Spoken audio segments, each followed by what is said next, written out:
o apoio teu e do Bolsonaro pro Nunes, né?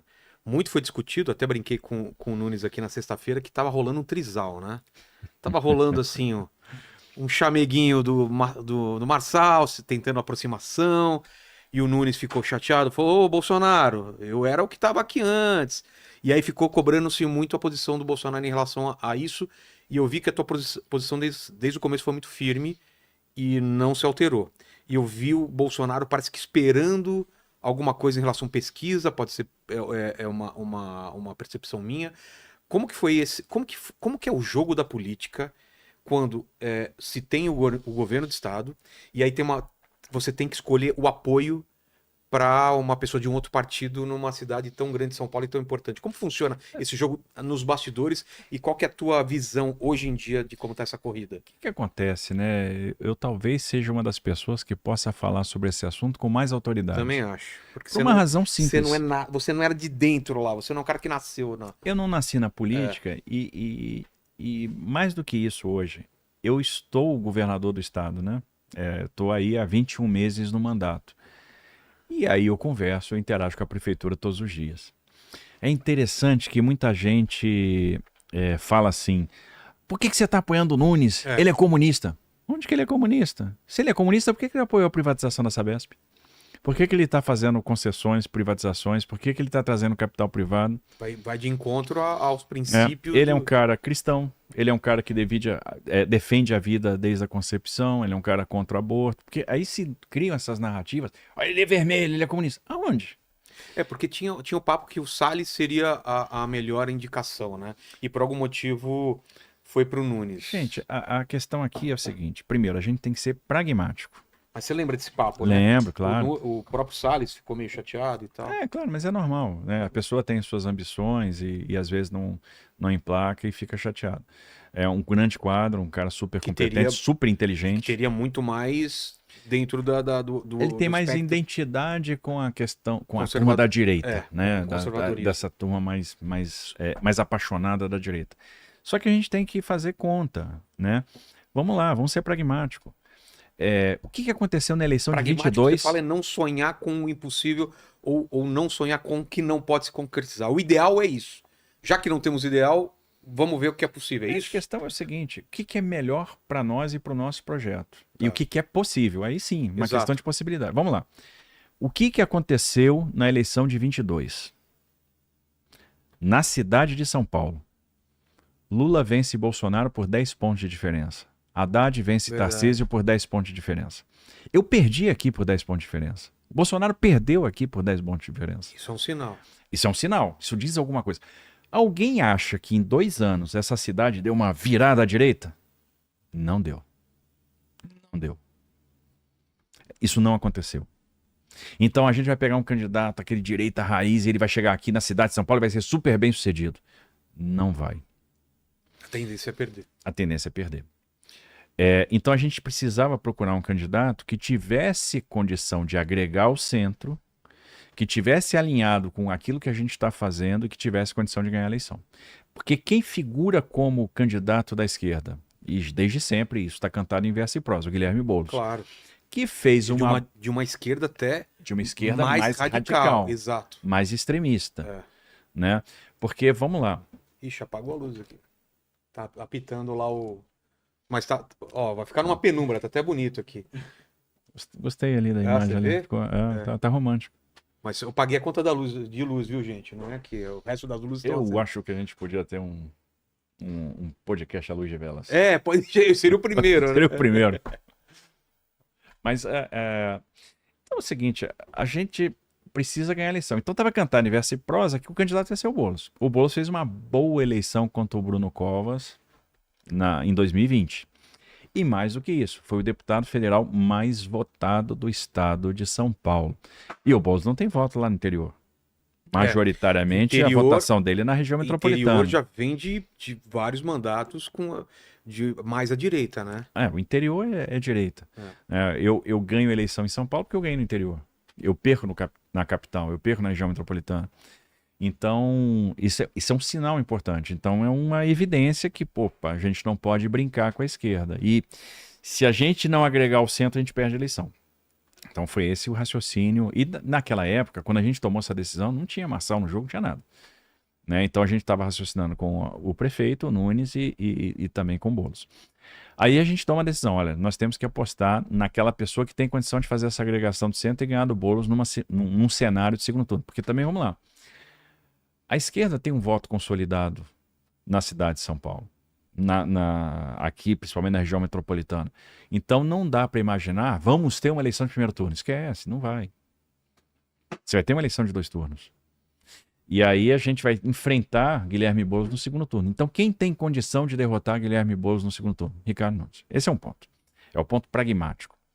Segundo ponto, aí vem a minha experiência como gestor do estado de São Paulo. Observe, o estado tem 44 milhões de habitantes. 21 milhões estão na região metropolitana de São Paulo e 12 milhões na cidade de São Paulo. Então a cidade é muito relevante. Para o governo ser bem sucedido, eu preciso de parceria, de harmonia com a prefeitura. E o que eu vi ao longo desse tempo, e são 21 meses de mandato, e eu posso ser testemunha disso. E é um testemunho muito real. Eu tive parceria pra caramba. O Nunes apoiou a iniciativa de privatização da Sabesp, que era um dos principais projetos do governo do estado. O que acontece se o prefeito não apoia? Como que funciona essa queda de braço? Não, o que acontece? Se não apoiasse, aquele município podia ficar de fora. Agora, por exemplo, pensa na perda de valor da Sabesp se São Paulo fica de fora e representa 45% da receita.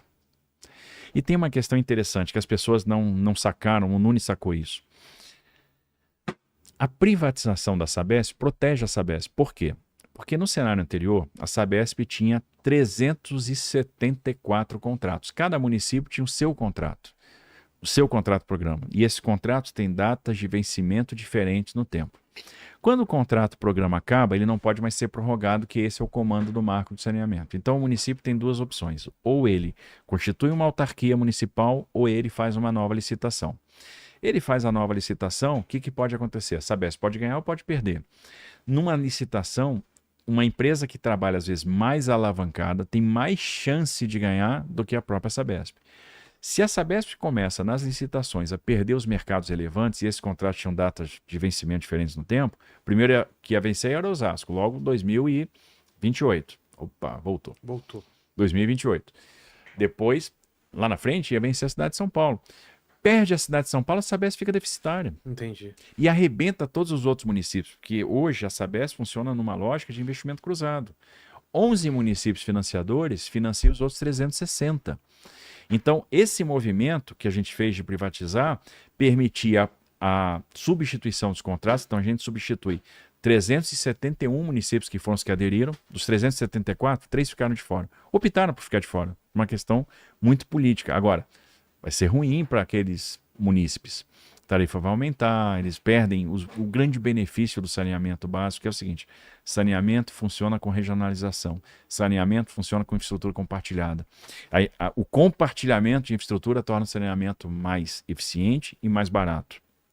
Então, mas a gente trouxe 371 municípios para dentro, com um contrato único, com excelentes parâmetros, excelentes indicadores, e que vai acabar só em 2060. Ou seja, eu garanti o mercado da Sabesp, eu garanti a Sabesp. Dos 68 bi que serão investidos até 2029 para universalização, 28 bi serão investidos na cidade de São Paulo. Cidade de São Paulo, que pegava 7% da receita operacional bruta produzida na cidade por Fundo Municipal de Saneamento, e agora passa a pegar 8,5%. Cidade de São Paulo, que tinha uma servidão de investimento obrigatório de 13% da receita operacional bruta, e passa agora a ter quase 30% da receita operacional bruta investida no município. E o contrato com a cidade de São Paulo não alcançava as pessoas dos núcleos informais, das áreas informais consolidadas, não chegava na favela, não chegava nas áreas rurais, que por incrível que pareça, aqui na cidade de São Paulo você tem área rural, na ponta da Zona Sul você tem área rural, e as pessoas não eram alcançadas. E a gente agora alcança todo mundo. A gente vai fazer o saneamento dentro da favela. A gente vai despoluir aqueles mananciais que estão na favela. Vou dar um exemplo. Perus. Nós temos lá um contingente de 400 mil pessoas que tem 0 de saneamento básico. E aí, parceria Prefeitura e Estado. A Prefeitura está fazendo a canalização do Areião, está fazendo a canalização do Ribeirão Perus, está fazendo 4 obras de contenção de cheia, 4 piscinões, obra de gente grande, coisa bem feita. E o Estado está fazendo todo o saneamento básico, 7 estações elevatórias e uma estação de tratamento de esgoto, que é a 6ª maior do Estado. Ou seja, tem uma parceria constituída com a Prefeitura, e aí, obra de contenção de cheia, a gente tem parceria. Habitação, são 72 mil unidades que estão sendo feitas, e muitas em conjunto, 25 mil delas em conjunto. Então, a gente outro dia teve lá na Vila Mirna, lá no Grajaú, tem lá 2.711 unidades em construção. A gente tinha acabado de fazer o conjunto, o condomínio Bruno Covas, são 1.290 unidades, e mais as 2.711 que estão em construção agora. E ali é um bairro, porque, primeiro, quem vai para lá? São aquelas pessoas que estavam em área de risco, que a gente tirou das margens da Bines e da Guarapiranga. Estão indo para lá, vão receber seu apartamento. Lá você vai ter um CEL, você vai ter 2 creches, você vai ter uma UBS, você vai ter 2 parques lineares, tem a canalização do Heimberg lá, que é o córrego que está indo lá para Bines. Tremenda obra, coisa de gente grande, tem 2.500 pessoas trabalhando. A gente entregou casa junto na cidade Tiradentes, na Vila Prudente, entregamos em Guaianazes, entregamos no Itaim Paulista, né? Então, entregamos em Heliópolis, entregamos 1.280 habitações em Heliópolis. Então, tem muita parceria do governo do estado com a prefeitura. E aí, a gente começa a resolver as coisas pelo telefone, as equipes começam a trabalhar muito integradas. Então ele tem uma obra, então assim, precisa entrar, mas tem uma ponta aqui do terreno que é do governo do estado, eu ainda não tenho autorização. Eu falo, entra. E aí nós vamos lá e resolvemos. Então quando existe essa parceria, fica muito mais fácil. Então, a aposta pelo Nunes primeiro, uma aposta no resultado. Parceiro na questão do centro. Quando eu chego, vou fazer a minha esplanada, centro administrativo, tem um terminal rodoviário em frente ao Palácio Campos Elíseos. Preciso remover e trazer transpor esse terminal para outro lugar. A prefeitura imediatamente, vamos ver as alternativas, já acertamos. Eu preciso colocar as bases comunitárias da polícia no centro. A prefeitura imediatamente, acertamos. Precisamos compartilhar as informações do Smart Sampa, já acertamos. Então tem uma parceria que gera resultado.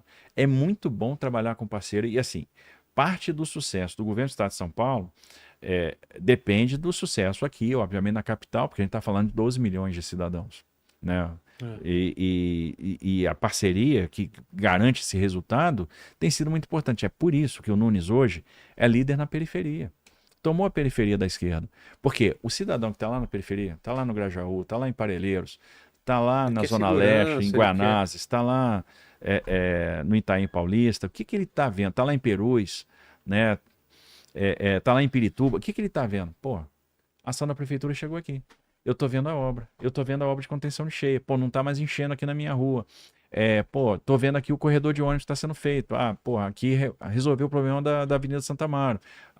Aqui, naquele lugar lá do Capão Redondo, que sempre enchia, eles fizeram a canalização do Córrego dos Brancos. Eles fizeram aqui a extensão da Carlos Caldeira Filho e estão ligando o terminal de ônibus lá do Jardim Ângela ao Capão Redondo. Aqui vai passar a linha 5 do metrô. E aí essa parceria Prefeitura-Governo do Estado, se não tiver, não funciona. Aí eu tenho um perfeito parceiro. Eu quero abrir mão disso, porque aí são 2 caminhos. Eu tenho o caminho da segurança, eu tenho um cara que eu estou acostumado a trabalhar, que trabalha bem com o governo do estado, e tem o caminho da incerteza. Que é o Marçal. O caminho da competição. O caminho do Marçal é o caminho da incerteza. A gente não sabe o que ele é. Ele tem falado que tanto você quanto o Bolsonaro estão fazendo a escolha errada.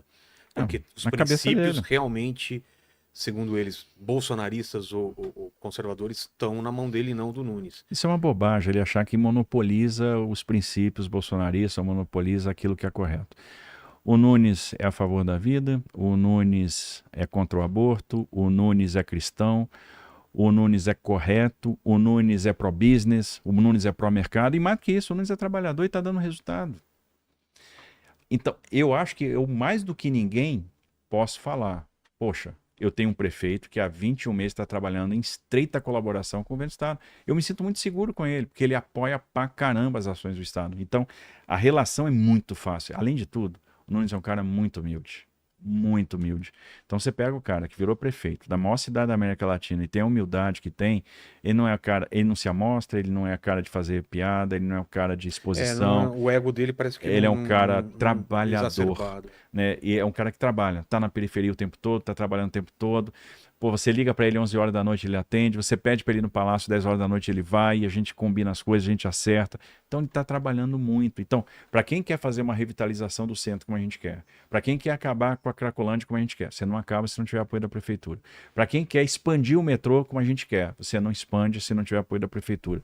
Para quem quer coordenar, integrar de maneira melhor a regulação na saúde, você não faz isso sem apoio da prefeitura. Ele absorveu o Fundamental 1 do Estado na educação. E é uma coisa fundamental, porque isso dá para a gente mais sinergia, né? Porque o professor do ensino médio dá aula no Fundamental 2, mas não dá aula no Fundamental 1. Então eu preciso de 2 times diferentes de professor. Agora, faz muito mais sentido o Fundamental 1 estar na prefeitura. Ele é parceiro no programa de alfabetização na idade certa. Então o prefeito é parceiro na segurança pública, é parceiro em tudo. E aí as coisas vão fluindo. Pega o indicador criminal no centro. A gente teve redução de 60% em termos de roubos e furtos. A gente está com o menor índice de roubos de veículos desde o início da série histórica no centro da cidade de São Paulo. Então está dando resultado. Por que eu vou fazer uma aposta? Por que eu vou apostar no caminho da insegurança? E as pessoas me cobram muito. Você tinha que apoiar o Marcelo. Por que eu tinha que apoiar? Se eu sou governador do estado e estou fazendo um bom trabalho com o prefeito. Né? E outra coisa, aí vem a questão também dos números. Cara, eu não gosto de gestão do auto-engano. Que é? Que é o seguinte, eu recebo 3 trackings diários. Então são tracks feitos com metodologias diferentes, por empresas diferentes. E tenho acompanhado muito de perto, pelo menos 5 pesquisas. Então sou um consumidor de pesquisa e eu entro no microdado, que eu sou curioso. Eu tenho cientista de dados analisando isso para mim. Em todas as pesquisas, o que eu estou vendo? Um segundo turno, Boulos, Marçal, o Boulos ganha. Um segundo turno, Nunes, Boulos, o Nunes ganha. Então, eu não quero que a cidade vá para a mão esquerda. Qual é o caminho da segurança neste ponto também, aí considerando a questão política? É o Nunes. Então, o Nunes é o cara que estabeleceu uma boa parceria com o Estado, que trabalha fácil com o Estado e é um cara que derrota a esquerda. Por isso é a opção pelo Nunes. Não tem nada a ver com o partido. Não tem nada se a ver Marçal for por segundo turno contra Boulos. Aí é Marçal, porque não tem chance de a gente apoiar a esquerda. Entendi. Né? Aí a gente está falando também de um grau de certeza com um grau de certeza. O Marçal é uma incerteza e o Boulos é certeza de dar errado. Ah, entendi. É uma certeza pro outro lado. É uma certeza pro outro lado, é a certeza inversa. Teve É a conversa? certeza elevada a -1. Em algum momento teve conversa com o Marçal? Ele chegou a te Já consultar? conversei com ele. Foi conversas, foram tranquila. conversas boas? Não, foi uma conversa só. Foi uma conversa tranquila que Telefone, eu WhatsApp? Não, ele teve comigo pessoalmente. Teve comigo Porque pessoalmente. ele é de mandar WhatsApp aí pro pessoal, né? Pra mim Pedindo não mandou, perdão, pedindo ajuda. Depois faz a mesma coisa, né? Então, Mas enfim, comigo ele teve lá pessoalmente. Esse estilo de agredir os outros, botar apelido, é um estilo que eu não gosto. Eu acho desrespeitoso. Eu acho que a gente não ganha nada com isso, principalmente quando você pode, eventualmente, numa situação, querer estabelecer uma relação de mas trabalho. pra frente você vai precisar falar com a Então, eu acho isso inadequado. Eu nunca desrespeitei um adversário meu. Eu não vejo necessidade disso. Eu terminei a eleição do estado de São Paulo com uma boa relação com a Haddad. Porque eu desenvolvi com ele uma relação respeitosa. Eu tenho divergência política e ideológica com a Haddad. Então, acho que ele está indo num caminho e o meu caminho é outro. Muito bem. Mas, por exemplo, ele é o ministro da Fazenda e eu estou conversando com ele a renegociação da dívida do Estado de São Paulo. E essa renegociação de dívida é importantíssima, que pode liberar para a gente alguma coisa em torno de 8 bi por ano para fazer investimentos, despesa de capital, para fazer mais metrô, para fazer mais saúde, para fazer mais educação, para fazer mais habitação, né, para fazer despesa de capital. Então, isso é importantíssimo. Imagina se eu tivesse ruído todas as pontes na eleição. Esquece. Né? Então, para que a gente vai... divergência e debate político é uma coisa. Agora, desrespeito é outra. Eu acho isso muito inadequado. Mas ele esteve comigo e eu disse para ele o seguinte, eu expliquei por que eu apoio o Nunes e por que eu vou estar com o Nunes até o final. Eu expliquei para ele que o Nunes é um cara bom caráter, é um cara do bem, é um cara humilde, é um cara que é humilde, porém trabalha muito e é um cara que está dando resultado. Por isso. E foi a minha opção lá atrás e eu vou com ele até o fim. E, obviamente, se ele for para o segundo turno, a minha declaração de voto vai ser nele, e se ele ganhar a eleição, ele vai ter meu apoio. Mas as declarações dele não te tiram também do prumo, não te deixam chateado? Não, porque eu não ligo. Eu não ligo. Aí é o seguinte, existe uma tática aí de fazer pressão que comigo não funciona. Eu sou absolutamente inerte a esse tipo de pressão.